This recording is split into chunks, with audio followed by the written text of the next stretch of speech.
कार्तिक महात्म 20वां अध्याय। राजा पृथ्वी ने कहा, हे देव ऋषि, इसके पश्चात युद्ध में क्या हुआ तथा वह दैत्य कैसे मारा गया, कृपा कर अब उस अद्भुत कथा को मुझे कहिए। देव ऋषि नारद जी बोले, जब गिरिजा वहां से अदृश्य हो गई तो गंधर्वी माया भी विलीन हो गए। तब भगवान वृषध्वज चैतन्य हो गए। उन्होंने लौकिकता व्यस्त करते हुए बड़ा क्रोध किया। फिर भगवान शरक जलंधर से युद्ध करने लगे। जलंधर शंकर के बाणों को काटने लगा, परंतु जब काट न सका तो उसने माया की पार्वती बनाकर अपने रथ पर बांध ली, जो शुंभ निशुंभ द्वारा विद्वान थी और विलाप कर रही थी।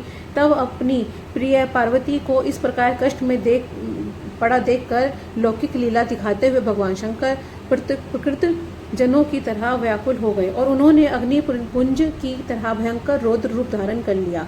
अब उनके रौद्र रूप को देखकर कोई भी दैत्य उनके सामने खड़ा न होने में समर्थ न हो सका और सब भागने छिपने लगे। यहाँ तक कि शुंभ निशुंभ भी युद्ध में स्थित होने को समर्थ न हो सके।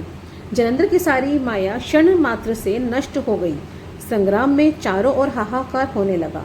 शिवजी ने उन भागते हुए शुंभ और निशुंभ को श्राप देकर बड़े धिक्कार दी और उनसे कहा, तुम दोनों बड़े दुष्ट हो, तुमने बड़ा अपराध किया है। तुम पार्वती को मारते थे और अब युद्ध से भागते हो। भागते को मारना पाप है, इससे अब मैं तो तुम्हें नहीं मारूंगा, परंतु गौरी तुम्हें अवश्य मारेगी। शिवजी ने ऐसा कहने पर समुद्रपुत्र जलंधर क्रोध में अग्नि के समान प्रज्वलित हो उठा। उसने शिवजी को घोर बाण वर्षा कर पृथ्वी पर अंधकार कर दिया। तब उस दैत्य की ऐसी चेष्टा देखकर भगवान शंकर बड़े ही क्रोधित हुए तथा उन्होंने अपने चरण गुप्त से बनाए हुए सुदर्शन चक्र को चलाकर उसका सिर काट दिया।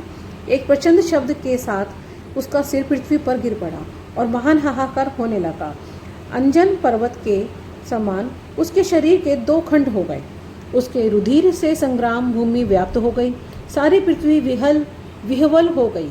शिव आज्ञा से उनका रक्त और मांस महागौरव के में जाकर रक्त का कुंड हो गया तथा उसके शरीर का तेज निकलकर शंकर जी के शरीर में वैसे ही प्रवेश कर गया जैसे कि वृंदा का तेज गौरी जी के शरीर में प्रविष्ट हुआ था। जलंधर को मरा हुआ देखकर देवता, गंधर्व और सर्व संपन्न हो गए। कार्तिक महात्म अध्याय संपूर्ण। कार्तिक महात्म 21वां अध्याय।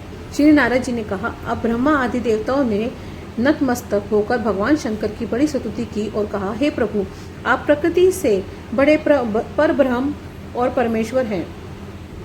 आप निर्गुण निर्विकार होकर सबके ईश्वर होकर भी नित्य अनेक प्रकार के कर्मों को करते हैं। शंकर जी, हम सब ब्रह्मा आदि आपके दास हैं। हे देवेश, हे शिव, आप प्रसन्न हो हमारी रक्षा कीजिए। हे नाथ, हम आपकी प्रजा हैं तथा सदा आपकी शरण में रहते हैं। नारद जी कहते हैं, जब इस प्रकार का ब्रह्मा आदि सब देवताओं और मुनियों ने शिव जी की अनेक स्तुति करके उनके चरण कमलों का ध्यान करते हुए मौन ग्रहण कर लिया, तब उसे सुनकर देवताओं को वर देकर वह वहीं पर अंतर्ध्यान हो गए। पश्चात शिव जी का यश गाते हुए सब देवता भी प्रसन्नता पूर्वक अपने स्थान पर चले गए। महेशाखनयान से जलंधर का यह युद्ध चरित्र बड़ा पुण्यप्रद और सब पापों का नाश करने वाला है। यह सर्व सुखदायक और महेश को भी आनंददायक है।